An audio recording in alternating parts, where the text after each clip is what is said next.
I'm very, very pleased to be able to talk to Ravi Gilani, who's going to tell you about his extraordinary theory of constraints journey. So we'll take it from there. What was the beginning of your theory of constraints journey? How did it happen? Okay.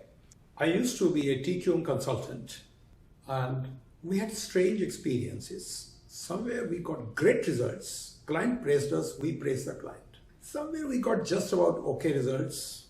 We cribbed a little bit, the client cribbed a little bit. And somewhere there were no good results. Client blamed us, we blamed the client. Now, I have been very fortunate that whatever I do with full passion. I don't do half-hearted. And I used to wonder, I'm putting my full effort. How come there's so wide gap between different performances?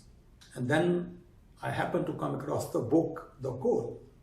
I was traveling from a remote corner in India to Calcutta in the train. And as luck would have it, I had not finished the book and the train had arrived. It was early morning. I could not get into the car. I waited at the railway platform to finish the book. And after reading the book, I learned what was the mystery. The mystery was where inadvertently, without any sheer luck, coincidence, we happened to work on the constraint, we got great results. Where we just about touched it, we got so-so results. Yeah. And where we had totally bypassed, we had no results. And that day I decided I'm going to work with theory of constraints, period. And now it's almost 25 years, a little over 25 years. Yeah, when did you read the goal? When did you discover the goal? Somewhere around July 98. I have to tell my company that I have to start on my own. And this book was not easily available. We had to import it from US. Mm-hmm. And when I started working on it, one of my very first clients, whenever I used to go to his room, he would use the word TOC with a intonation of question mark. So I said, why are you asking this TOC with a question mark intended? He said, I'm just simply asking tea or coffee. So at that time, way back in 99, TOC was more known for tea or coffee rather than theory of constraints. And today when I look back 25 years later, I believe the maximum implementations of theory of constraints is in my country, what we call Bharat, that is India. That's true. The development of the theory of constraints in India has been most impressive, and there aren't any statistics, but I would say that it's the most intense and widespread use. That's why as a country. Because I get so many inquiries, yeah. So from that I assume it is becoming more or less unfamiliar. Let me use that word. Yeah. Universities are approaching me. Can we do a session? About a month back, I had done for a premier institute, Indian School of Business in Hyderabad. So it was very comforting that people have started, if not accepting, at least exploring. Theory of constraints had many negative things. Two words, who likes the theory and who likes the constraint? But Ali had given this and we are now stuck, this is our constraint. And 99 when I started, I had no organization got the name, I had no name to really go and tell anything. So first thing what I had learned from Ali Goldratt, you have to change the rules of the game. And here what I looked at it, that consultants typically had a bad name. And all jokes, no matter how they are said, are actually left-handed feedback. As simple as that. Don't consult this person. If you ask him time, he will look at your watch, tell you the time and ask the watch. Basically, consultants are supposed to charge per hour, per day, or per minute. And another joke was, consultants don't deliver. I decided I will change it. So very first thing what I did was that I will not charge on time, but on the results delivered. Now this is a big question. How do I know? How do I handle all? Okay, I had to learn. I learned from Ali Goldratt. Now I got the theoretical knowledge, but how to practice it? Now this came, a friend of mine who was my classmate from IIT, 32 years had passed by when we had first met. He was about to close his company which was losing money for a couple of years. So he said, I'm going to try you. I said, I don't know much about it. Why don't you use my collaborator, Catherine Lishman? He says, frankly speaking, we are unable to afford her airfare, forget about the fees. With your help, what is the worst which can happen? I've decided to close in 6 months. With your help, we may have to close in 3 months. So I have no problem in trying.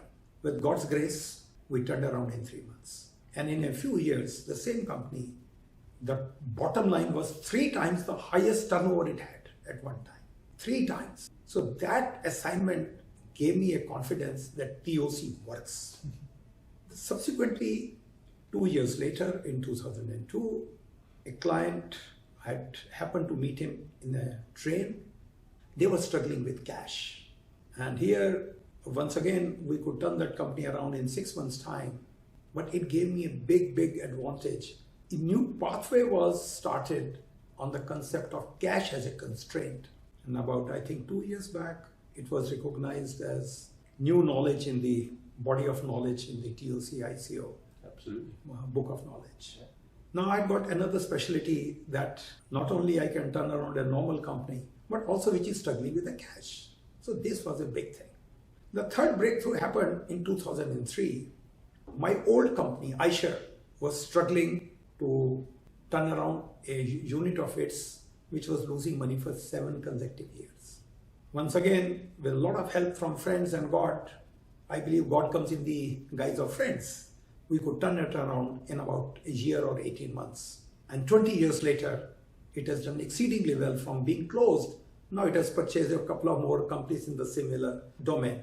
There are 2 things which is very difficult to get acceptance from. One is from your old company and another is from your spouse.